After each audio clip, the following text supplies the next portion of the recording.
네, 시작하겠습니다. 네. 저는 윤여일입니다. 오늘 토론하고 진행을 맡았는데요. 그 토론을 맡았음을 굳이 말씀드리는 것은 이따 논의에 끼어들고 싶을 것 같아서요. 그래서 미리 말씀드립니다. 어, 잠깐 지금 이 자리에 우리의 몸은 있지만요. 우리의 지금 논의하는 그 정신의 공간은 제주도 쪽으로 이동해 봐야 될 것 같아요. 구글 어스에서 장소 검색하면 그렇게 움직이잖아요. 시선이 자기가 있는 이 지역에서 위로 쭉 움직였다가 위성의 시점이죠. 그 다음에 아래쪽으로 쭉 내려가가지고 제주 동북부에 있는 월정리라고 하는 마을로 향한다고 생각해 보세요. 자, 월정리로 가겠습니다. 네, 지금 쭉 옮겨서 한 반도를 가로질러 내려가서 지금 섬에 닿았습니다. 예, 동북부로 내려가도록 하겠습니다. 저는 오늘 오전에 여기 계신 옆에 계신 박세현 선생님과 함께 유네스코의 섬, 유네스코 3관왕인 제주도에서 왔습니다. 유네스코 그 3관왕이라고 할 때 그 세 개가 생물권 보전 지역, 그리고 세계 자연유산, 그리고 세계 지질공원이에요. 그 중에 제일 중요한 것은 세계 자연유산이죠. 2007년에 됐습니다. 근데 세계 자연유산으로 지정될 때는 그 규모보다도 그것의 특성이 얼마만큼 이제까지 없었던 것인가가 중요하다고 하더라고요. 2007년 제주도가 유네스코 세계 자연유산이 되었을 때는 화산섬과 용암동굴이라고 하는 명목으로 되었어요. 그리고 그 용암동굴의 핵심적인 것이 그 시기에 2007년에 발견되었던 용천동굴입니다. 그 용천동굴이 월정리에 있습니다. 자, 그 월정리라고 하는 곳에는 동굴이 그 시기에 발견되었고, 그리고 그 시기 이후에 그곳은 세계 자연유산, 세계유산 마을이 되었어요. 그곳에 계신 해녀분들을 좀 생각해 보도록 할게요. 해녀분들은 해녀분들이라고 불리긴 하지만 실제 물질, 그러니까 채집하는 그런 어업하는 것 이상으로 밭일도 되게 많이 하시거든요. 근데 그분들한테 자신의 마을이 세계 유산 마을이 되었다라고 하는 게 어떤 의미였을까? 일단 동굴이 세계 자연유산으로 지정되었기 때문에 마을 전체의 3분의 2 정도가 문화재 보호구역으로 지정되었습니다. 그리고 마을의 3분의 1 정도의 밭이 강제 수용이 되었죠. 그래서 밭농사 짓기가 상당히 어려워지셨어요. 그리고 2007년이라고 하는 그 시기에 하수 종말 처리장이 가동을 시작했습니다. 유네스코 섬이 된 제주에는 관광객들이 굉장히 많이 왔고 따라서 처리해야 될 하수도 늘어났겠죠. 그리고 최근에 문제가 되었던 것이 그래서 그 하수 종말 처리장을 2배로 증설하는 것 때문에 마을에서 행정과 심각한 갈등이 있었던 것이거든요. 그래서 해녀분들 입장에서 봤을 때는 땅도 빼앗겼고 그리고 바다도 관광객들이 늘어나면서 하수 정말 처리 많이 해야 되고, 그러니까 바다도 오염되어서 자신들이 유네스코 마을이 되었다라고 하는 것에 대해서 자긍심을 갖기보다 억울함을 갖는 분들이 더 많으셨던 것 같아요. 오늘 아마 그 마을 이야기로 들어가도록 하겠습니다. 그 마을의 이야기를 이제 엄문희 선생님께서 해주실 텐데요. 여기에서 끄집어낼 수 있는 논제가 이따 보시면 알겠지만 어마어마하게 많습니다. 저희가 1시간 이내에 그걸 다 토론할 수 있을까요? 가능합니다. 저희들한테는 탁월한 발언자분과 그리고 탁월한 토론자분들이 계시기 때문이죠. 네, 소개드리겠습니다. 연구하는 활동가 엄문희 선생님이십니다. 그리고 제 왼쪽에는 간략하게 소개할게요. 활동하는 연구자 2분이십니다. 한경의 박세현 선생님이십니다. 네, 지금부터 말씀을 듣도록 하겠습니다. 엄문희 선생님 발표 부탁드리겠습니다.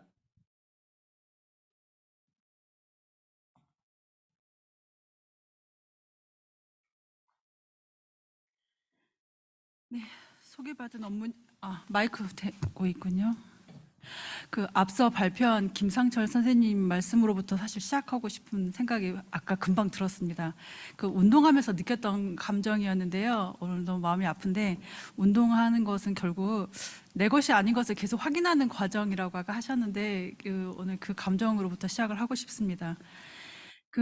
저는 대한민국 제주도 남단에 있는 강정마을 해군기지가 있는 그 마을에서 서식하고 있는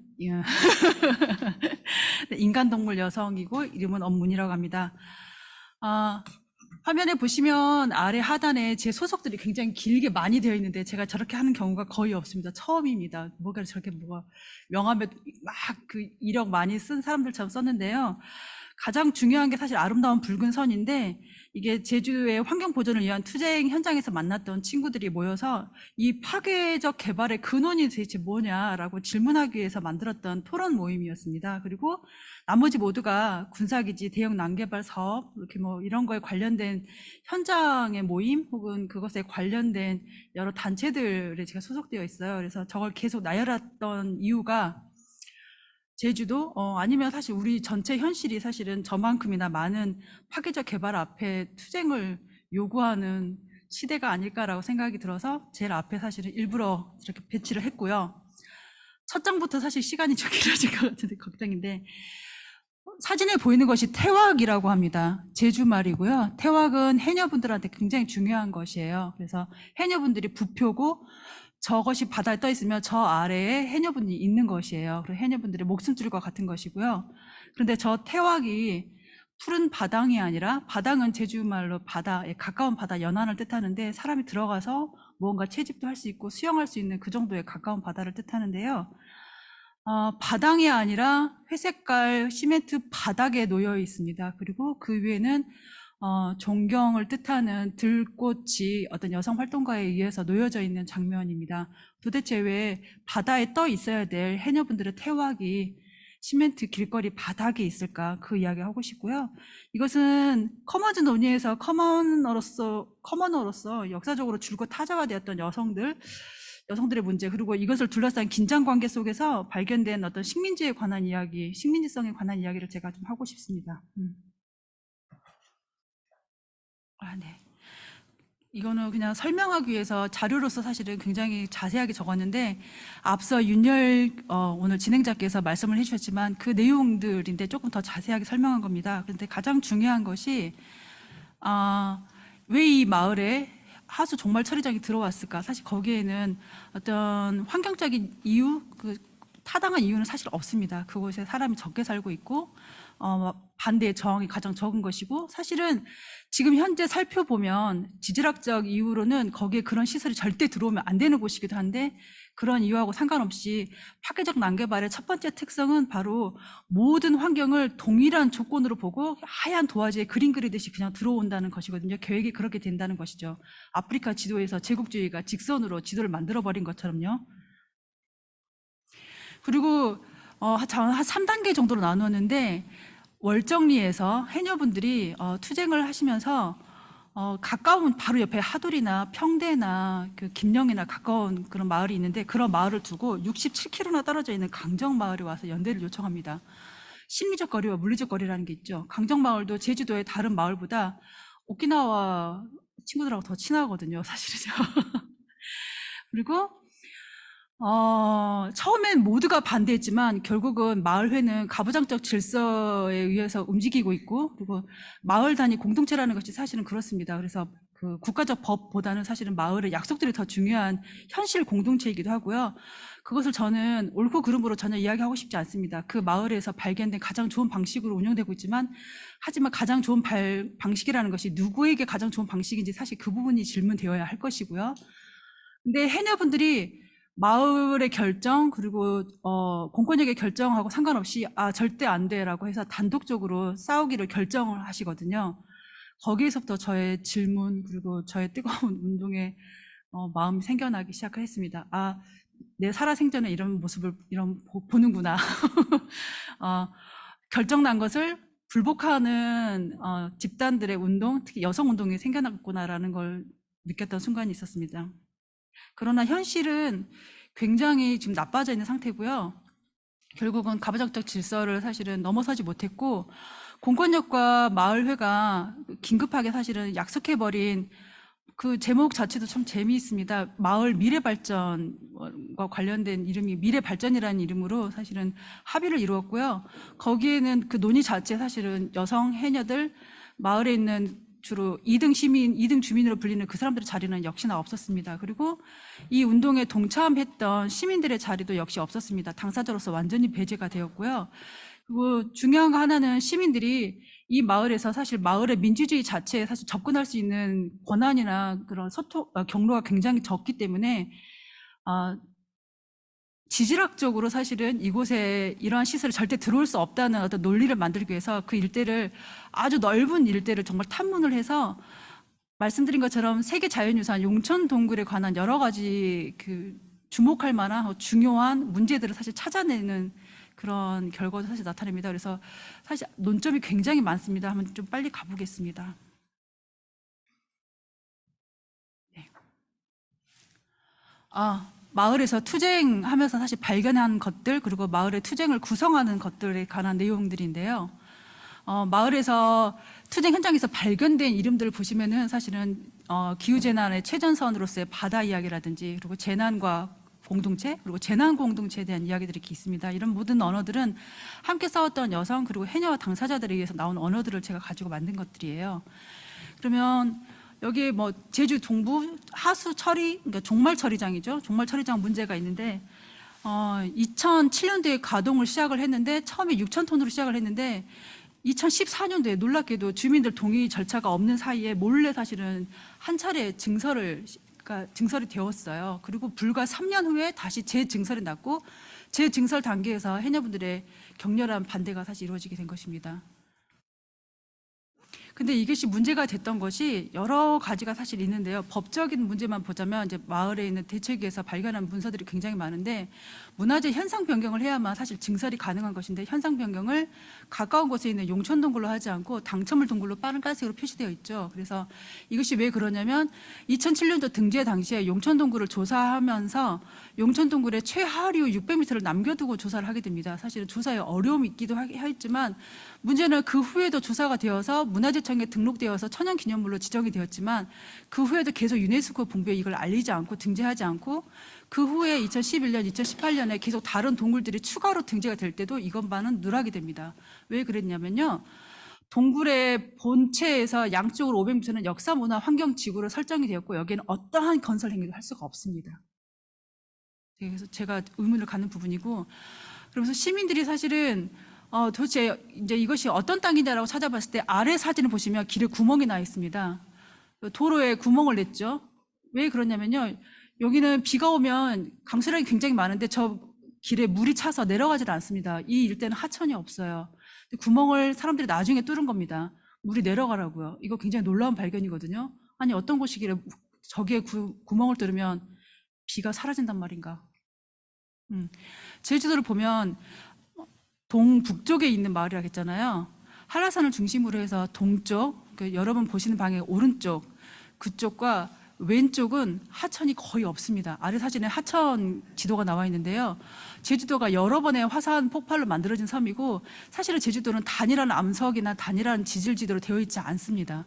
굉장히 다른 형태고 월정리를 가봤더니 월정리 하천이 없습니다.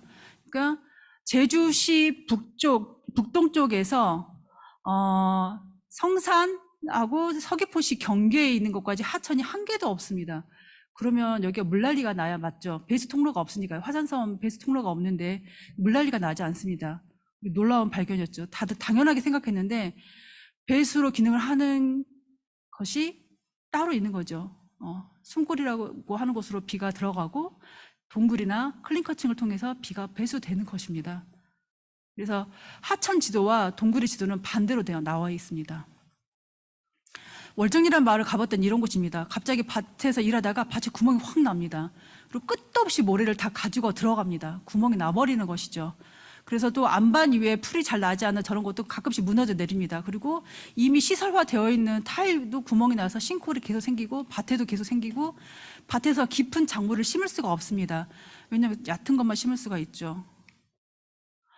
이런 겁니다. 왼쪽 사진 보시면은 빨간 구멍이 좀 나 있는 게 보일 텐데요. 이것이 하와이에서 찍힌 사진인데 저런 식으로 구멍이 난 채로 밑에서는 용암이 흘러가고 저게 숨골이라고 하는 것이죠. 그래서 저런 경로들이 계속 많이 생겨나는 것이고, 그리고 용천동굴, 사실은 세계 자연유산 용천동굴이 있는 곳이기도 하죠. 근데 이 용천동굴 지도를 보면은 하류 끝까지는 지도가 나와 있지 않습니다. 왜냐하면 조사되지 않았기 때문에요. 그런데 조사는 분명히 또 했죠. 저희가 여러 차례, 이것도 보면 유네스코에 알리지 않았다는 저희가 정보공개 요청해서 받은 사진이고요. 근데 세계유산본부가 얼떨결에 저희한테 사실 실수처럼 전체 지도를 보여준 적이 있는데 바다 끝까지 나간 지도를 보니까 그 지도 위에 저희가 현장을 가봤더니 저런 큰 대형 풍력발전소가 있는 겁니다. 근데 전신주 박다가 사실 발견된 용천동굴인데 저것이 과연 가능한가? 조금 빨리 넘어가야 될 것 같습니다. 벌써 10분이 됐는데 절반이 됐네요. 그리고 또 발견된 문제들, 사실 그런데 공권력은 어떻게 대항했냐? 문제 논의에서 빠지고 건설 업체와 시민들의 대결로 사실 이걸 구도화합니다. 그러면서 건설 업체를 통해서 시위 한 번에 500만 원이라는 소송을 내죠. 이건 엄청난 민주주의에 대한 도전, 저항에 대한 도전이죠. 그리고 판결이 시위 한 번에 100만 원으로 사실 나버립니다. 그래서 이걸 계기로 많은 시민들이 결집하게 됩니다. 그리고 이거는 해녀분들과 함께 그 현장에서 발견한 언어들입니다. 기후재난의 최전선 바다. 바다는 생명의 발생지인 것으로 알려져 있지만요. 현재 바다는 사실은 인류의 쓰레기통이죠. 재난의 종착지입니다. 사실 해녀분들이 그 문장에서 자신들이 식민지, 자신들이 재난의 종착지라는 것을 알아차리신 대목이 있어요. 그리고 또 많은 것들이 사실 이렇게 있는데요. 조금 속도를 내서 넘어가느라고 저희가 좀 넘어가야 될 것 같습니다.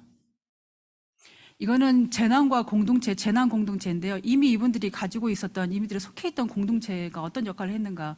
사실은 거기는 가부장적 질서 하에서 마을회 혹은 개발위원회라고 해서, 개발위원회는 사실은 국가 총동원 체제의 말단 기구나 다름없고 마을의 사실 개발 사업을 종용하고 사실은 기획하고 있는 집단으로서 활동하고 있는데, 해녀분들이 싸우자고 할 때 마을 해녀분들의 싸움을 반대하고 해녀분들이 싸우는 물품을 빼앗고 전기를 끊고 컨테이너를 치워버린 게 사실 마을이었고요.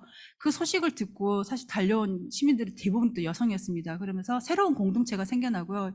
소위 이걸 재난공동체라고도 사실 부르기도 하는데요. 이 밥상을 가져온 거는 이 해녀분들을 위해서 시민 여성들이 매일같이 싸워서 함께 나눠 먹었던 밥 모습을 제가 한 것이고요. 보면 함께 모여서 콩 까고 그냥 그 자리를 지키는 게 아니죠. 콩도 까고 회의도 하고 밑에는 해녀분들이 내 일상을 돌려주자, 너무 지쳐 있으니까 함께 싸우자 하면서 했던 웹자보들도 많이 발행이 되어서 더 많은 사람들이 모여들게 되었고, 그리고 또 이분들이 들었던 말들 중에 하나가 님비라는 말이었는데, 님비라는 것은 사실은 식민지의 서식처를 모두 가지고 있는 생물로서 사실은 당연한 권리이다. 우리 모두가 사실은 님비가 되어야 되고, 님비라는 것은 사실 그 지역에서 서식하는 존재로서 그 지역에 관한 가장 정확한 사실을 아는 사람들이다. 사실은 그래서 님비라는 언어를 우리가 사실 넘어서자 님비라는 언어를 전복하자라는 언어 내용들이 계속 나왔습니다. 그래서 희생의 시스템이라는 말도 사실 거기서 재발견되었는데요. 다카하시 데스야라는 일본 학자가 만든 말이기도 한데, 후쿠시마 그리고 오키나와를 통틀어서 했던 말이기도 하고, 이때 재난은 전가, 떠넘기기의 법칙으로 사실 이루어지는 거고, 모든 재난은 사실은 전가의 법칙을 따르고 있고, 그거는 법칙인 것이고 문법인 것이고, 사실은 전가 자체가 재난이다. 그리고 여성에 관한 문제가 있는데, 해녀분들, 나이 드신 분들, 80대 노인들이 사실 싸우고자 했을 때 공권력의 대항이라는 건 저런 식이었습니다. 그리고 해녀분들이 제주에서 위상이 어떠하냐, 위에는 관광객들이 오니까 제주 도지사가 나가서 환영하는 모습이고, 아래는 제주 해녀 항일 투쟁 그 기념식인데, 해녀 항일 투쟁의 내용은 사라지고 해녀 항일 투쟁 당시에 죽었던 해녀들만 기리는 제사 형식으로 만들면서 모든 제사를 유교적으로 하면서 모든 준비에서부터 모든 행사 진행을 남성들이 하고, 해녀분들은 그 자리에서 그냥 구경만 하는 그런 모습이거든요.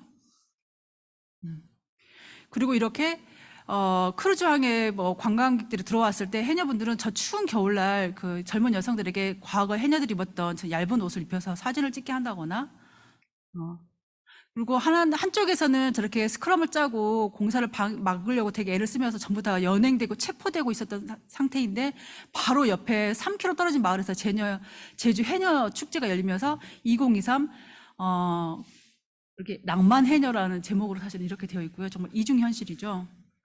그래서 저는 이런 모습 중에서 해녀분들과 같이 찾아낸 말이 식민지였습니다. 네. 사실 IPCC도 기후재난의 최종 원인은 사실 식민주의다라고 사실 말했거든요. 작년에요. 그래서 이거는 제주 해녀 항일 투쟁가의 가사인데요. 다른 식민지 노래를 보면은 사실 구국에 우리가 어떻게 뜨겁게 용서 숨치는 비호하는 그런 나라를 구하고 새로운 세상을 열고 또 많은 노래들이 또 미안하지만 많은 남성들의 노래들이 그렇게 해서 막 뜨거운 막 가슴으로 막 적군을 물리치고 부시고 막 한단 말이죠. 근데 이분들의 가사라는 게 우리는 가엾은 제주의 해녀들이고 아침 일찍 나가가지고 하루 종일 추운 데다가 좀 고단한 몸 해서 돌아와서 우는 애기 젖 먹이면서 또 밥을 해야 되고 그래도 돈이 부족해가지고 다른 나라로 가서 또 일을 하는데 일하다가 와보니까 남편은 바람이 나서 새색시를 얻어 있고 이제 그러고 나는 이제 집을 떠나야 되고 이제 근데 이게 해녀 항일 투쟁가의 가사인 거예요. 그러니까 자신들이 착취당하고 있는 존재로서의 자기 자각인 거예요. 저는 이게 굉장히 놀라웠습니다. 사실은요. 자신들이 무엇인지를 사실 어떤 위치에 있는지를 아는 거 식민지 구조를 저는 간파하고 있다고 생각이 들고 영상을 틀어주시면 감사하겠습니다. 좀 늦었지만 그래도 조금 듣고 싶어요. 우리 운동할 거라. 현장에서 이럴 때인데요. 이게 첫 번째 집회였어요. 차량이 딱 들어오는데 가장 나이가 많은 해녀분이 나오셔서 노래를 한다고 해서 노래를 시작했는데 저희가 주문하지 않았어요. 근데 해녀 항일 투쟁가를 4절까지 부르시는 거예요. 저희 되게 많이 울었습니다. 이분들이 어떠한 심정을 싸우고 있고 이제 무엇을 알게 되셨는가. 여기까지만 하겠습니다. 안타깝네요. 해녀분들이 찾은 말들이 되게 많죠. 근데 가장 중요한 말이 저에게는 저거였습니다. 단순한 동일시라고 생각하지 않습니다. 우리는 바다입니다. 사실은 우리가 사실 바다와 우리를 경계짓고 구분짓고 별개의 존재인 것처럼 하고 우리와 자연을 사실 그런 식으로 관계를 설정해 놓고 있고 여성과 남성을 그렇게 해놓고 동물과 사람을 그렇게 해놓고 사실은 그런 거죠. 그 관계의 불균형 속에서 그 관계 속에서 사실은 일어나는 것들이 식민지고 본국을 위해서 사실은 그늘이 되어야 되는 타국이 사실 식민지라면 사실 그러한 개념이라고 할 수 있죠. 해녀분들이 사실 이런 것들을 계속 이야기하고 계시는데 현실은 굉장히 많은 분들이 다 기소됐고 저도 사실 기소가 3건이 되어서 재판을 3건을 받아야 되고 어떤 해녀분들은 1억이 넘는 벌금이 사실 부과된 상태인데 이걸 정치적으로 풀어야 되는지 어떻게 풀어야 되는지 사실 굉장히 아주 어려운 상태입니다. 그래서 저의 질문은 사실은 이렇습니다. 질문들이 이 질문을 적으면서 아주 기분이 좋았습니다. 저는 질문만 하면 자, 토론자들이요 답을 찾아내거라. 많은 질문들이 사실 있는데요. 처음에 제가 말씀드린 것이 가장 중요한 질문입니다. 그러니까 소위 우리가 커먼즈 논리에서 그동안 배제되었던 커머너로서의 여성이 사실 있는가? 여성은 커먼즈에서 여성은 누구고 어디에 있나? 운동 주체로서 여성들의 당사자성 구성은 어떻게 가능한가? 또 커먼즈와 공동체 관계 속에서 여성의 삶에 대한 명확한 우리 입장이 있는가? 예를 들면 뭐 성평등과 커먼즈에 관한 입장이 있나? 그리고 현장에서 경험하는 진짜 사실이라고 전 표현하고 싶은데 진짜 사실을 어떻게 말할지를 참 모르겠어요. 폭력의 당사자들이 내 가까운 이웃이거나 가족이거나 아버지이거나 남동생일 때 그걸 내가 어떻게 설명해야 될 것인가?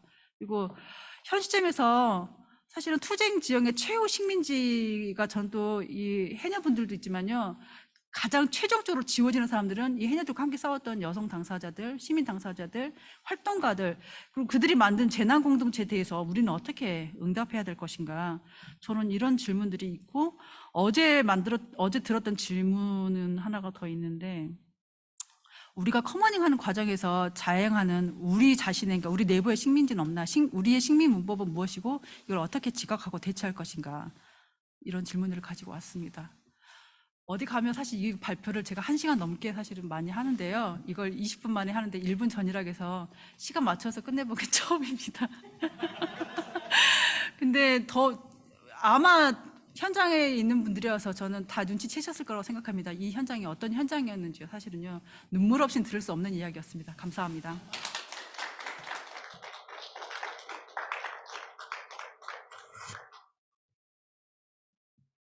약간만 부연하도록 하겠습니다. 그러니까 월정리의 분유 처리장에 대한 계획이 수립된 건 1987년이에요. 전두환 때죠.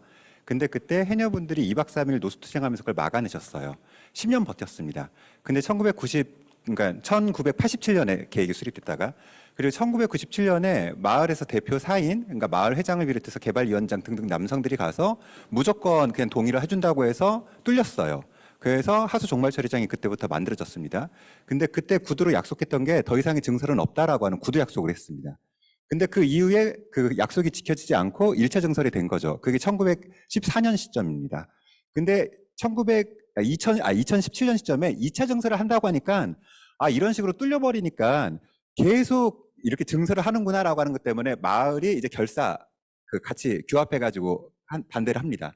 근데 그런 싸움을 거쳐오다가 마을에서 비상대책위원회도 만들었는데 올해 1월 시점에 마을 총회에서 비대위를 해체시키고 미래발전위원회를 구성해서 이제 보상받는 쪽으로 가자라고 하는 그런 과정에서 해녀분들이 지금 크게 고립이 되어 있는 상태인 거죠.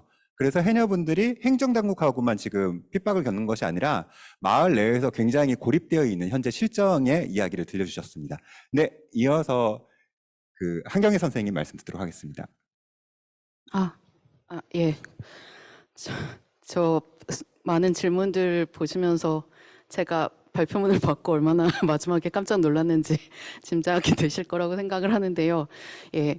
사실 저는 월정리에 가본 적도 없고, 발표자님께 이제 여러 번 얘기를 듣기는 해서 굉장히, 예, 마음이 쓰이긴 했지만, 이제 토론할 수 있을지 좀 여러 가지로 고민을 하면서 약간 숙제하는 기분으로 제가 이제 공부해온 커먼즈라는 프레임으로 지금 이 발표자분이 던지신 질문에 어떻게 대답을 할 수 있을지 좀 고민을 해봤는데, 사실 이제 여성이라는 얘기에 대해서 읽으면서 이제 제가 생각이 났던 건, 제가 공부를 했던 현장이 일본에서 일용직 노동자들의 현장이었어요. 근데 이제 거기는 아예 일본은 완전 중산층 사회라고 알려져 있었잖아요. 80년 때까지만 해도. 근데 그 중산층 사회에서 완전히 뭐랄까요, 배제돼 있었던 일용직 노동자들의 존재가 있고, 이들은 남자들이에요. 가족을 못 만든 남자들이고, 뭐 직장도 그렇고 일도 그렇고 가장 불안정한 현실에서 내몰려 있었던 사람들이고, 자기들을 쓰이고 버려지는 존재라고 표현을 하거든요. 그러니까 아까 말한 것처럼 자기들이 이 구도 안에서 내부의 식민지고 어떤 식으로 착취되고 있는지를 알고 있는 존재들이고, 근데 그들의 주체성을 얘기를 할 때 아무도 남자라는 말은 쓰지 않는 거죠. 되게 신기하다고 생각했어요. 사실 이들도 어떤 기후재난에 지금 노숙하고 있는 분들이라서 최전선에 있기도 한데, 어쨌든 이분들의 싸움에 대해서는 당사자들도 그렇고 같이 하는 사람들도 그렇고 남자라고는 호명하지 않는구나라는 건, 사실 이 자본주의와 결탁된 어떤 가부장제 속에서 남자와 여자가 어떤 식으로 언어화되고 있는지를 보여주는 거기도 하잖아요. 그러니까 그런 의미에서 사실 가부장제는 모두를 어떤 방식으로 규정하고 있는데, 거기에서 가장 핍박받은 존재가 자신을 싸움의 언어로 다시 규정할 때 또 똑같은 남자나 여자로 규정이 되는 것에 대해서 이제 저는 고민을 하게 되더라고요. 근데 분명히 어떤 저항의 순간에는 저항하는 공동체의 어떤 공동체성이 만들어져야 되기 때문에 당연히 이제 어떤 정체성들이 만들어지는데, 이제 커먼즈를 생각을 할 때는 사실은 그 정체성이 다시 한번 어떤 방식의 더 많은 이름들, 그러니까 여성이나 남성으로 규정되지 않는 더 많은 이름들을 발명하는 과정이 이제 어떻게 진행돼야 할 것인가, 이것들이 어떤 투쟁의 현장에서도 굉장히 중요한 과제이고 아주 어렵고도 중요한 과제라는 생각을 언뜻 했고, 그러면서 월정리 해녀 투쟁에서 발견되고 있는 제가 가장 이렇게 뭐랄까요, 감동한 부분은, 그러니까 이분들이 안전을 어떤 식으로 확보하는가, 그 방식이 국가가 안전이나 안보 담론을 만드는 거랑 정말 결정적으로 다르구나라는 생각이 들었던 점입니다. 그래서 이제 발표자 첫 번째 질문이랑 관련이 될 텐데, 재난에서 상처받고 누락된 모든 종의 안전을 어떻게 확보할 수 있는가라고 할 때, 사실 누구의 안전을 누가 어떤 입장에서 확보하는가라는 질문을 할 수밖에 없잖아요. 이때 이 월정리 해녀들은 이분들이 지금 모두가 다 그냥 포기하기로 한 어떤 싸움을 하는 이유가, 무언가를 지킨다고 할 때 그게 그러니까 객체나 주체가 나뉘어지지 않는, 정말로 바다와 자기의 삶이 일체화되면서 우리는 바다다라는 감각, 그리고 그 안에서 바다에 있는 다른 존재들, 그리고 더 넓게는 어쨌든, 그러니까 뭔가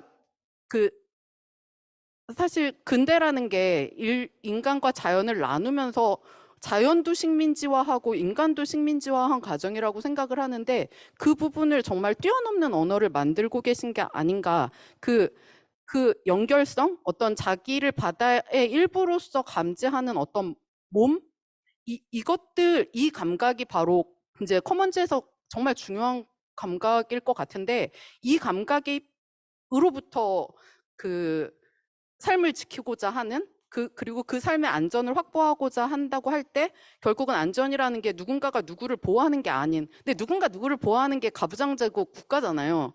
그리고 이제 이 가부장제와 국가의 보호 방식은 사실 돌봄의 그 제공자와 수혜자가 나뉘어져 있기 때문에 당연히 처음부터 비대칭적으로 설정이 돼 있고, 그 안에서 돌봄이라는 게 돌봄을 주는 자의 감각 속에서 이것이 돌봄이다라는 방식으로 제공되기 때문에 근본적으로 폭력적일 수밖에 없는데, 이거랑 완전 다른 방식으로 커먼즈에서 안전이라는 건 어떻게 만들어지는가라고 할 때 결국은 그 모두가 처해 있는 위험에 자기를 집어넣고 그 위험을 같이 나누는 방식으로 안전을 구성하는 그런 싸움이 월정리에서 벌어지고 있는 어떤 순간들을 그 발표자의 발표를 들으면서 저는 고민을 하게 됐습니다. 굉장히 중요한 어떤 돌봄과 안전에 대한 생각할 지점이 되게 많은 그러니까 싸움의 현장, 투쟁의 현장이라는 생각이 들었습니다.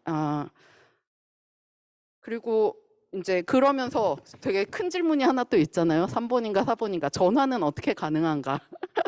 네. 그 이제 사실 일상화돼 있는데 이 재난이라는 게 거기서 국가가 그리고 기업이 아무도 책임을 지지 않아요. 너무너무 무책임하고 무능력한데 그 무책임이나 무능력은 사실 지금은 과도할 만큼 눈에 보이죠. 무슨 세월호라든지 이태원 참사 같은 뭐 말도 안 되는 참사들이 펑펑 터지고 그 와중에 일상적으로도 뭐 빚에 치여서 사람들이 죽고 뭐 일하다가 일터에서 죽고 이런 문제들이 재난들이 일상화돼 있는데, 제일 큰 문제는 그러니까 다들 지금 국가나 사회가 총체적으로 실패하고 있는 걸 알고 있는데도 불구하고 그걸 어느 정도 받아들이고 있는, 그러니까 어쩔 수 없는 어떤 현실로 받아들일 때 결국은 안전이라는 건 각자가 모색할 수밖에 없는, 그러니까 뭐 투자를 해서 미래를 뭐 돈을 모은다든지 아니면 굉장히 작은, 그러니까 가족을 보호하고 빚장 공동체를 만들고 이런 식으로 만들어질 텐데, 이런 현실에 또 한편 생각해 보면, 그러니까 이제 재난이 계속 벌어질 때 그 레베카 솔릿의 그 이 폐허를 응시하라라는 책을 보면 재난의 순간 사람들이 어떻게 움직이는지가 나오잖아요. 재난의 순간, 엄청난 재난이 벌어지는 순간 사람들은 너무나 당연한 듯이 그 자율적으로, 그러니까 자신이 되는 만큼 어떤 도움이 필요한 사람들에게 도움을 주는 흐름을 조직을 하거든요. 그리고 그건 너무너무 뭐랄까요? 그 자율적이기도 하고 효율적이기도 해서 관료적인 국가가 도저히 할 수 없는 방식으로 어떤 그런 돌봄의 네트워크가 조직이 되는데, 굉장히 커먼즈적인 방식으로 조직이 되는데, 이런 것들도 분명히 있다는 거죠. 그러니까 우리 삶을 어떤 식으로 조직하고 어떻게 서로를 돌보고 또 어떻게 위기 상황에 대처하는가를 국가한테 너무 맡겨두고 있는 감각이 분명히 있지만, 사실 재난의 순간 사람들은 더 본능적으로 돌봄을 조직한다는, 좀 아이러니한 일이지만 재난들은 아마 계속 벌어질 거고 일어날 텐데, 이런 상황에서 사실 커먼즈적인 삶의 기술이라든지 감각은 역설적으로 더 많이 발굴되고 만들어지지 않을까라는 생각이 있고, 그 속에서 만들어지는 가능성들을 어떤 식으로 연결을 하고 포착을 할 것인가라는 게 사실 이제 그 현장에 가 있는 활동가들 그리고 연구자들이 계속 고민을 해야 되는 부분들이지 않나라는 정도로 저의 토론을 가름하겠습니다. 네, 굉장히 흥미로운 전개죠. 발표자분께서 7가지 질문을 꺼내셨고 토론자분이 거기에 대해서 몇 가지 애써 궁리하면서 지금 답하고 계신 장면인데요. 무슨 폭탄 돌리기 하는 느낌인데 이제 빵빵 터질 겁니다. 근데 그 사이에 박세현 선생님 토론하신 이후에 여기 계신 저희 맞은편에 계신 분들의 얘기도 들어보고 싶어요. 그래서 끝나면 혹시 손 드시면 그분한테 마이크를 넘기고 그 다음에 엄문희 선생님 말씀 다시 이어가도록 하겠습니다. 네, 박세현 선생님 부탁드립니다. 네, 네. 저는 그 제주대학교 공동자원과 지속가능사 연구센터에서 윤여일 선생님과 같이 뭐 활동을 하고요. 하는 박세현입니다. 엄문희 선생님께서 많은 질문을 제기해 주셨는데요. 제가 알기로는 어떤 사상가가 인간은 혹은 인류는 오직 해결할 수 있는 문제만을 제기한다고. 저 질문들은 아마 직접 이제 또 나름의 그 토론 과정에서 이후에 같이 생각해 보기로 하고, 저는 이 주제에 관련해서 제가 갖고 있었던 어떤 고민들을 함께 나누는 것으로서 토론 시간을 꾸리면 좋겠다는 생각을 했습니다. 월정리의 이제 제주 동부 하수 종말 처리장을 둘러싼 삶과 관련해서 어떤 그 물음을 가지게 됐냐면, 그러니까 이 제주의 마을이자 무엇보다 더 이 마을의 민주주의의 문제에 대해서 생각하면 좋겠다는 생각이 들었습니다. 그러니까 민주주의를 물론 이제 다르게 생각하는 어떤 방식이나 필요가 제기되는 게 아닌가라는 문제이고, 기본적으로 민주주의는 저는 주권의 문제, 그러니까 자기 결정권, 어떻게 우리가 정치적 결정들을 할 것인가라는 주권의 문제를 제기하는 것이라고 생각을 합니다. 그리고 이 문제는 특히 제주의 마을의 민주주의와 관련해서는 그 마을의 뭐 강정 그 해군기지 싸움을 둘러싼 싸움부터 뭐 이주민과 선주민의 문제들, 마을은 누구의 것인가라는 그 문제와도 지금 연관돼 있지 않을까라는 생각이 들었습니다. 먼저 생각해 볼 것은 이제 마을의 구조입니다. 마을 주민의 이제 의사의 결집이 이루어지는 단위로서 이제 마을 총회가 있죠. 월정리에도 월정리 총회가 있을 텐데요. 하지만 총회 이외에도 마을에는 이제 다양한 일종의 자치 조직들이 존재합니다. 전통적으로는 이제 어촌계, 이제 지금 이제 해녀회가 돼서 어촌계가 있고, 뭐 목축계도 있고, 목장조합과 같은 그 자치 조직들이 있죠. 생각해 볼 것은 하수 처리장의 문제와도 제가 보기엔 직간접적으로 관련되어 있는 마을 개발의 문제입니다. 개발과 그에 따른 이제 보상의 문제가 있을 수 있는데요. 그리고 마을 자체의 이 꼭 개발과 이제 혹은 성장이랑 발전을 구분할 수 있는데 어떤 발전의 문제도 제기될 수 있습니다. 그 발제에서 제시되었듯이 우선적으로는 이제 이 개발은 국가나 지자체, 즉 위에서 추동하는 것이죠. 그러나 제가 보기에는 이제 좀 더 생각해 볼 필요가 있는 것이 있는데요. 제 생각엔 더 이상 이제 위로부터의 강압적 개발로만은 가능하지 않은 어떤 지역 개발, 마을 개발이 있습니다. 문제가 있습니다.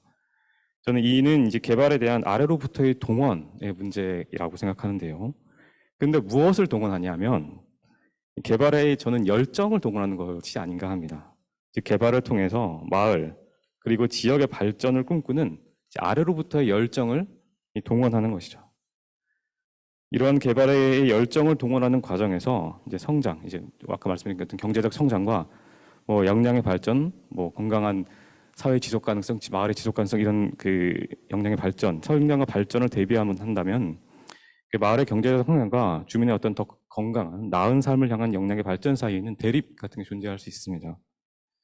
그리고 이러한 대립, 마을 안에 존재하는 대립이 이 마을 내부의 분열과 같은 것이죠.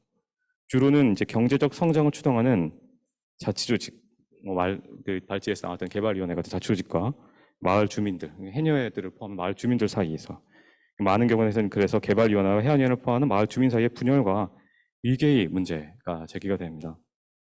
이런 마을 안에 존재하는 분열과 위계가 제기하는 문제는 어떤 경제적 성장, 뭐 이런 종말 성장을 통한 마을의 개발과 같은 경제적 성장이 마을 주민 전체의 어떤 일반적 열정, 마을 주민 전체의 어떤 열정을 과연 담아내는 것이냐, 과연 표현하는 것이냐, 여기에 대해서 이제 이 문제는 그러니까 이 마을의 어떤 일부 자치조직에서의 그 개발의 열정을 담당하는 그 것과 마을 주민 전체 사이의 어떤 열정이 분리되어 있는 측면들이 있다면 저는 이것은 바로 다름 아닌 마을 안에서의 민주주의의 문제라고 생각을 합니다. 근데 물론 이 민주주의의 문제는 어떤 투표나 선거로 표성되는 어떤 형식적 민주주의나 어떤 마을의 형식적 자치 이런 문제가 아니라 오히려 과연 무엇이 마을과 지역, 나아가 뭐 그 이상의 영역들에서의 발전인가에 대한 서로 다른 의견을 나누고 생각을 모으며 논의하는 과정에서 이렇게 의견을 나누고 생각을 나누는 사람들의 생각이 달라지고 감성이 어떤 변한다는 의미, 생각이 달라지고 감성이 변한다는 의미에서의 저는 본래적인 의미에서의 민주주의의 문제가 제기되는 것이 아닌가라고 생각을 합니다. 제가 생각하기에는 바로 이러한 좀 다른 의미에서의 민주주의의 문제가 월정리 해녀 투쟁에서 우리가 생각해볼 필요가 있는 문제 중에 하나인 아주 어려운 문제이지 않은가 합니다. 즉 마을에서의 진정한 민주주의라는 것이 무엇인가라는 그 문제, 민주주의의 문제라는 것이죠.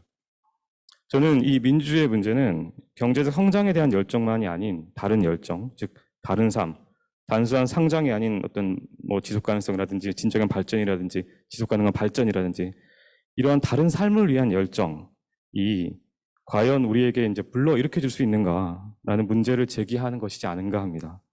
그리고 동시에 이러한 열정, 새로운 다른 열정의 불러일으킴, 환기를 위한 어떤 교육과 소통, 대화의 문제가 제기되는 것이고, 나아가 이러한 과정 속에서 이렇게 교육하고, 상호 교육하고 대화하고 소통하는 과정 속에서 마을 주민이 이제 변화되는 그런 과제가 제기되는 것이 아닌가라는 생각이 듭니다.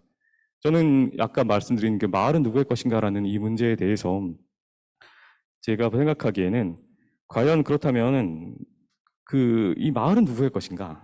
저는 일단 개발의 열정을 담지하는 어떤 일부의 소수의 여기서 말해진 어떤 남성 주체가 당연히 마을의 주인이 아니라 제가 보기에는 어떤 변화된 주민, 그러니까 지금 여기의 주민만이 아닌 어떤 말씀드린 다른 열정을 담아내는 그 주민, 미래의 주민, 어떤 도래할 주민, 이런 주민들이 사실은 마을은 누구의 것인가에 대한 답이지 않을까라 생각합니다.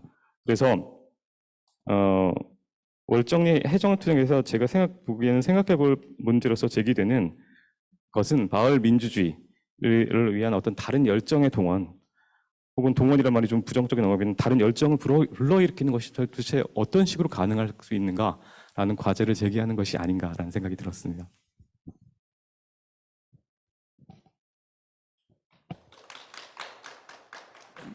네, 이제 제가 여러분들을 보고 있습니다. 네, 좋습니다. 선생님, 네. 네, 지금 이제 토론자들께서 선생님께서 던진 질문을 한번 받아서 다시 건네주신 것이기도 하고요. 아까 시간이 좀 짧아가지고 못다한 말씀이 있으실 것 같은데 한 5분 정도 편히 말씀드려 주시기 바랍니다. 네, 두 분 토론 감사합니다. 네, 한경애 선생님께서 말씀해 주신 재난이 일어났을 때 사실 재난이 만들어내는 가능성, 그리고 재난이 발견해내는 가능성들이 사실은 있다고 저는 알고 있고, 몇 번의 경험을 한 적이 있는 것 같고, 사실 그 발견의 경험, 기억 속에서 다음 재난 속으로 들어가고 있는 것 같아요. 그리고 해결되기 어려운 사건들의 연속이지만, 그리고 계속 나의 것이 없는 것을 계속 발견해 나가는 과정이긴 하지만은, 여전히 절망하기에는 너무 큰 사실 가능성이 계속 나타나고 있는데, 근데 나타날 가능성들이 또 어떻게 소멸해 가는가, 사실 그 이야기를 오늘 하고 싶었던 것이고요. 그래서 박서연 선생님께서 말씀해 주시는 민주주의라는 것이 솔직하게는 현장에서는 민주주의라는 단어가 너무 멀리 높게 있는 관념어처럼 느낄 때도 사실은 많습니다. 사실 그게 너무나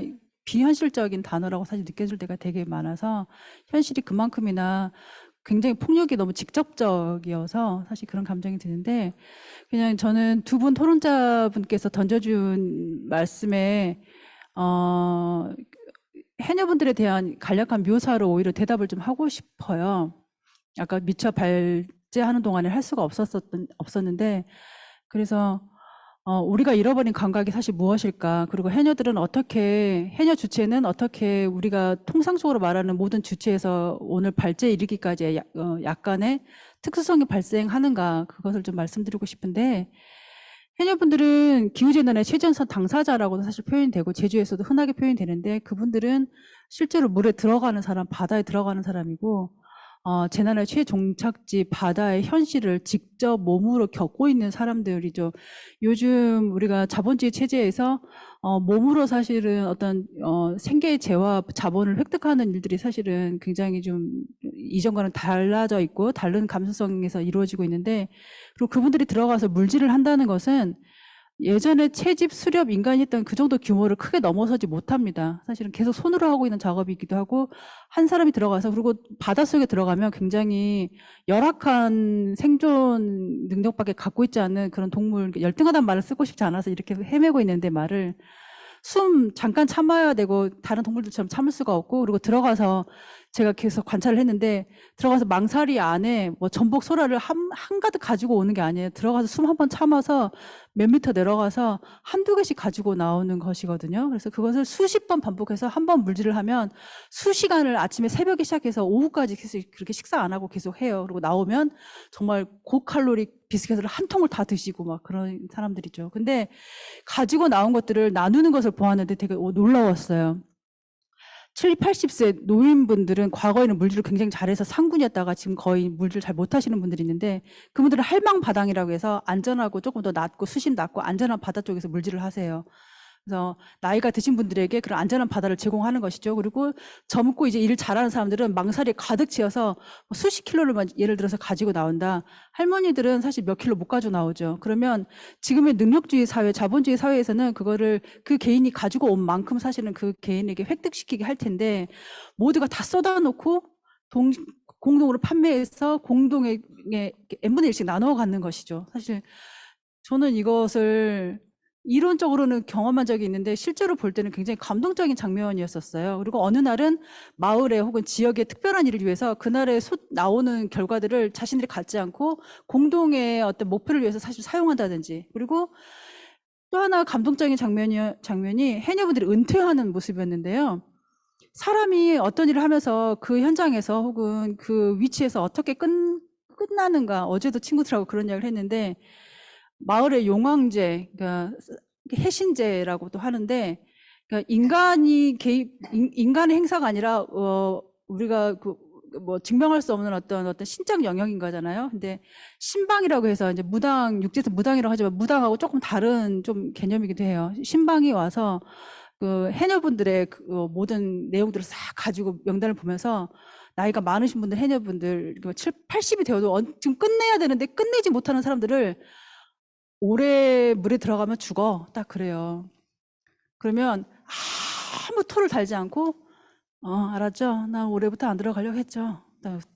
이걸로 다 끝나요. 뭐 일제히 정적이 흘러요. 한 사람의 물질이 다 그렇게 해서 끝나고 한 사람의 바다와의 삶이 거기서 딱 끝나는데 저는 그게 굉장히 감동적이었고 그래서 이분들의 삶이 여전히 현대화된 사회 속에서 일부 사실은 뭐 걸쳐져 있긴 하지만은 이전에 그러니까 동물에 가까웠던 인간 사회가 안전하기 위해서 서로를 돌보았던 어떤 그 사이클을 계속 유지하고 그 형태를 유지하고 있다는 것들이 굉장히 많은 가능성을 주었고 그분들이 말씀하신 그래서 모든 것이 다 끝났는데도 불구하고 끝난 것 같은 시점에 해녀분들이 기자회견장에 나타나서 피켓을 딱 들었을 때 그 피켓의 첫 번째 언어가 우리는 바다입니다 했을 때 그것이 너무나도 중요한 말이구나. 그래서 그거는 동일시 당사자성, 그래서 연결성을 뛰어넘는 사실은,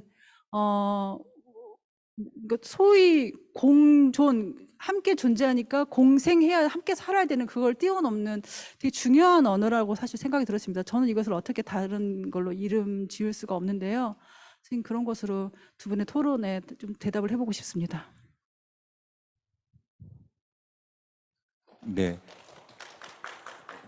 그 진행자이자 토론자로 돌아와서 그 지금 오간 논의 통해서 몇 가지 좀 논점을 추출해 보고 싶은데요.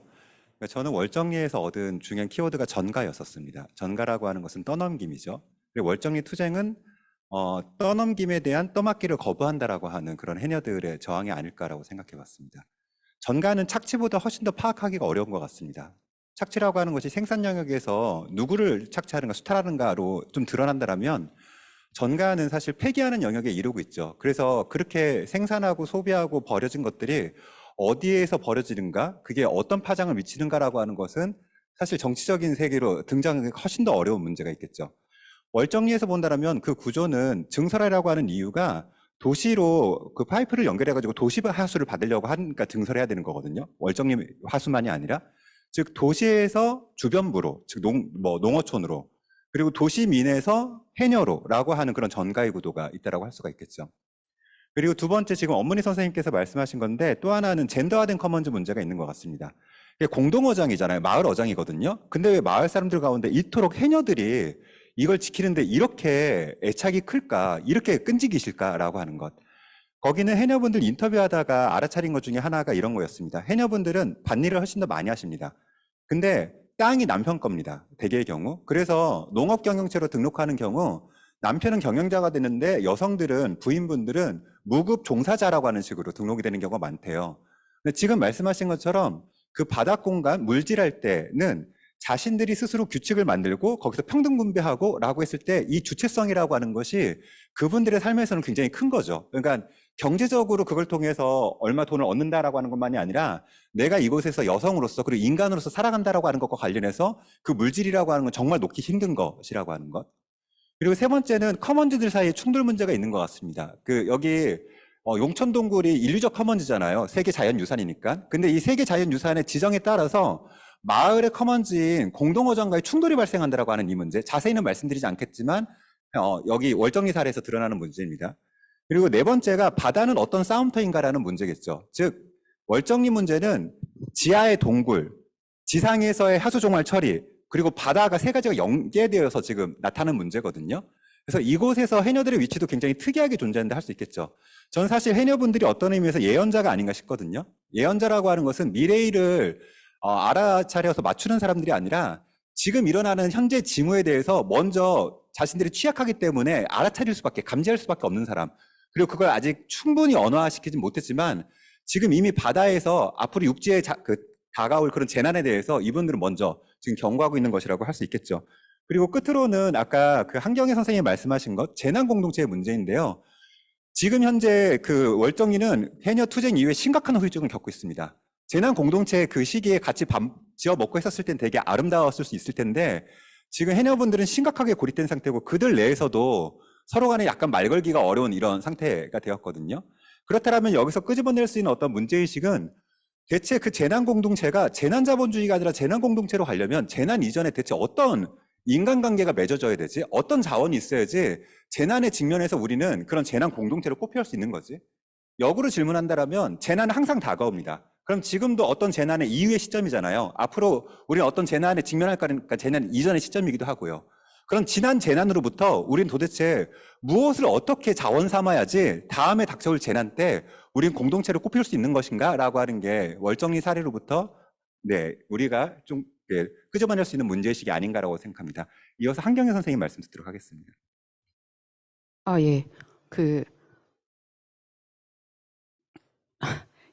엄문희 선생님 얘기 들으면서 이제 저도 계속 특히 그 해녀분들이 어떤 식으로 이제 삶을, 그러니까 자기들이 늙으면 일을 잘 못하게 되고 이걸 아는 거잖아요. 그러니까 그들이 짜고 있는 어떤 삶의 안전망이라는 게 자신과 바다와 그 바다의 무생명들 이런 어떤 넓은 의미에서의 상호의존성을 인식하는 것뿐만 아니라 어떤 시간성 위에서도 그 삶의 어떤 취약성을 인식을 하고 그거를 나름의 방식으로 어떤 넓은 안전망을 커먼즈를 짜온 흔적들을 보고 이제 감동을 하신 거잖아요.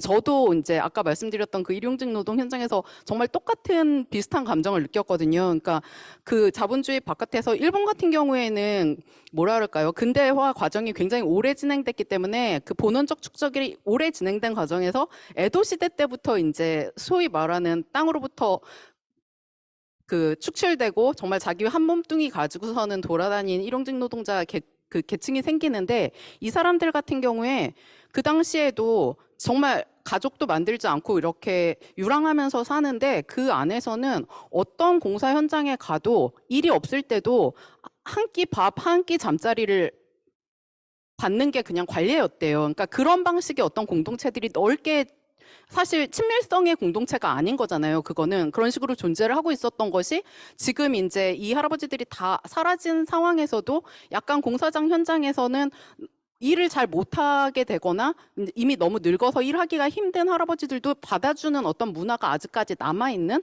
그러니까 이런 방식의 삶의 어떤 커먼즈적인 안전망의 흔적들을 우리는 보고 있고, 근데 그게 지금 윤여일 선생님이 얘기하신 것처럼 굉장히 파괴적인 어떤 힘에 의해서 계속 해체가 되고, 어떤 재난 상황에서 그런 자연스럽게 만들어졌던 공동체들조차 다시 굉장히 갈등 상황에서 그러니까 혹독한 경험들을 하고 있을 때 사실 제일 어려운 문제는 그때 이게 어떤 식으로 이런 커먼즈의 감각이 활성화될 것인가라고 할 땐 결국은 땅과 관계 맺는 방식, 그러니까 노동하고 함께 노동하고 함께 산다는 방식, 그 감각이 회복되지 않으면 되게 어려울 텐데, 이게 지금 저희가 부딪히고 있는 굉장히 근본적으로 어려운 문제인 것 같아요. 지난 세션에서도 그 원재쌤이 결국 세계관이라는 문제 얘기를 했는데, 세계관이 위에서 뚝 떨어지는 게 아니라 삶의 방식 속에서 만들어졌던 어떤 인식론인데, 그게 완전히 그 식민화되고 해체된 상황에서 우리가 지금 몸으로 느끼는 위기가 있고, 이 세계관이 뭔가 복구되지 않으면 안 된다라는 생각은 하지만, 사실 삶의 방식 자체가 그걸 계속해서 막는 것들이 너무 도처에 강한 힘으로 존재하고 있는 거는 확실한 거죠. 그때 이제 결국은 그럼에도 불구하고 어떤 좀 더 존재론적인 힘이라고 할 수 있는, 그래도 사람들이 재난의 순간 만들어지는, 그러니까 가장 힘들 때 가장, 그리고 취약한 존재들이 그런 것들을 만들고 있다는 거에서 결국은 볼 수밖에 없는 지점들이 있지 않을까라고 생각을 해봤습니다.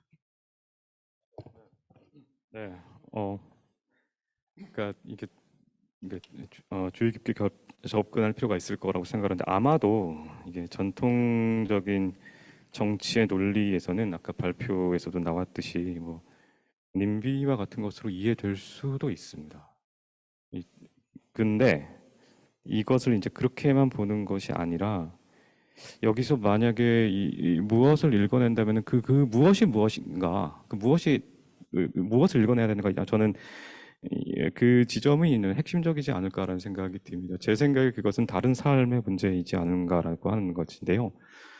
다른 삶이라는 게 딴 게 아닙니다. 아까 그 해녀분들의 그 나눔의 방식과 같은 것이, 그것은 이미 존재하고 있었던 것이었습니다. 그 전통과 문화와 관습 속에서 해녀에 존재하고 있는 것이었죠. 근데 그것이 말해주는 것은, 그것은 우리 삶을 지금 지배하고 있는 논리가 이제 사적 소유의 논리이고, 그것이 소유 개인주의의 논리이지 않습니까? 그것과 다른 삶이 거기에 존재하고 있다는 것입니다. 근데 그 삶은 투쟁이 일어나지 않았어도 존재했었던 것이지만, 아마 희미해지고 있었을 가능성이 높았겠지만, 근데 거꾸로 이 투쟁을 통해서 드러나는 것이 바로 그 삶이고, 어찌 보면 투쟁을 가능하게 했던 것도 그 삶이었을 수 있습니다. 제 생각에는 바로 이미 존재했었던 것이지만 어찌 보면 미래의 시작 같은 것을 담고 있는 바로 그 다른 삶을 제가 생각하기에는 읽어낼 필요가 있지 않은가라는 생각이 듭니다. 이것은 직접적 싸움의 승리와는 좀 별개로, 그것은 그것과 함께 고민해야 될 그런 어떤 우리가 읽어내야 될 지점이지 않을까, 우리가 가져야 될 지점이지 않을까라는 생각을 저는 할 수 있었습니다.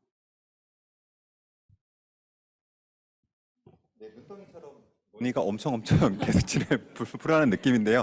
이 마지막 정리를 엄문희 선생님께서 해주시도록 하겠습니다. 질문을 던지면서 신나게 질문을 했는데 마무리를 제가 하나요? 저는 먼저 토론에서 박서연 선생님께서 말씀해 주신 마을은 누구의 것인가라는 질문이 굉장히 저도 유효하다고 생각을 하고, 그것이 제주에서 어떤 시민 토론 모임이 만들어졌을 때 첫 번째 질문이었어요. 첫 번째 질문일 수밖에 없었던 게, 현장에서 마주하게 되는 여러 허들이 있는데 그건 공권력이 아니었습니다. 공권력은 사실 우리는 감당하기가 오히려 상대적으로 수월해요. 그거는 우리가 그들에게 책임을 묻을 수 있고 법적인 장치를 통해서 계속 뭔가 싸움을 해나갈 수 있는 여지가 분명히 있으니까요. 물론 거기서도 계속 지고는 있지만. 그런데 우리가 만나는 허들은 사실 가장 먼저는 마을 공동체에 관한 것이었고, 그 공동체 안에서 누가 당사자성인가, 당사자성을 사실은 공권력이 사실 결정하는 경우가 굉장히 많고, 저항의 크기를 줄이기 위해서 사실 최소화하고 협소하게 만드는 것이 사실은 현실이고, 그리고 또 여성들은 싸우기 위해서 또 하나의 허들이 또 한두 개의 허들이 더 필요한 것이고요. 이렇게 이 자리에 내가 말씀드릴 수 있을까 했는데 정말 해녀분들은 집안에서도 굉장히 고초를 겪으시고 운동을 하거든요.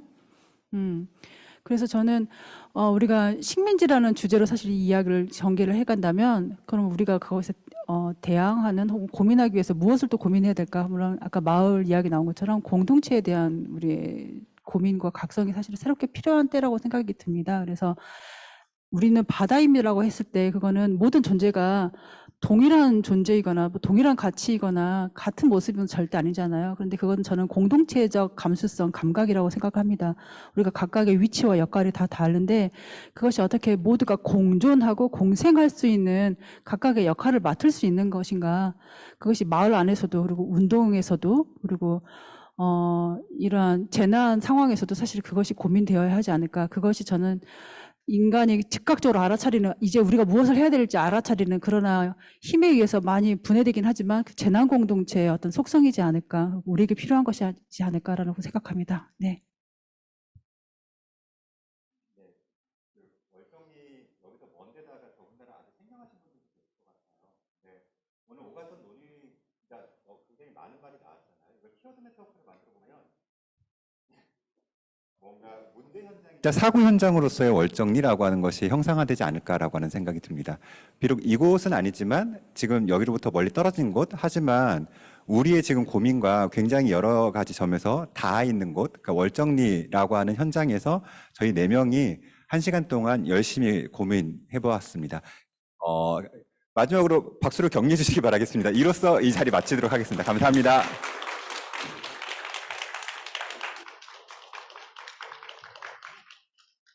네,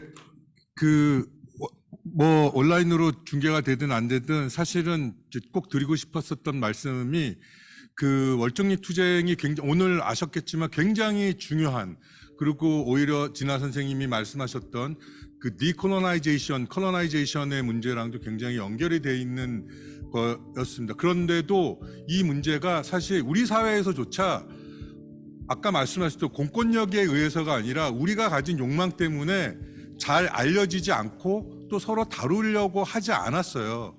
그래서 어떻게 보면은 한국의 문제가 다뤄지지 않는 답답함을 좀 이런 국제 심포지엄에서 다루면 또 어떨까라는 생각을 했는데 그래서 혹시라도 온라인에서 다른 나라에서 이 월정리 이야기를 듣고서 같이 이제 연대하실 수 있는 분들이 많아지면 좋겠다라는 생각을 했습니다. 끝까지 들어서 감사하고요. 이 마지막 세션으로서 너무나도 좋은 세션이었다라는 생각을 합니다. 예, 그러면은 이상으로 3일 동안 굉장히 뜨겁게 진행되었던 2023년 유네스코 DCMET 심포지엄을 여기서 마치도록 하겠습니다. 감사합니다.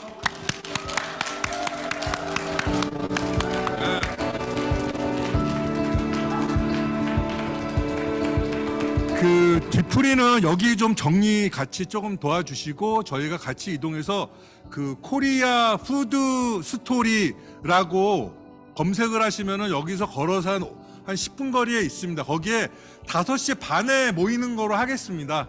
5시 반에 모여서 코리아 푸드 하우스. 예. 코리아 푸드 스토리입니다. 예.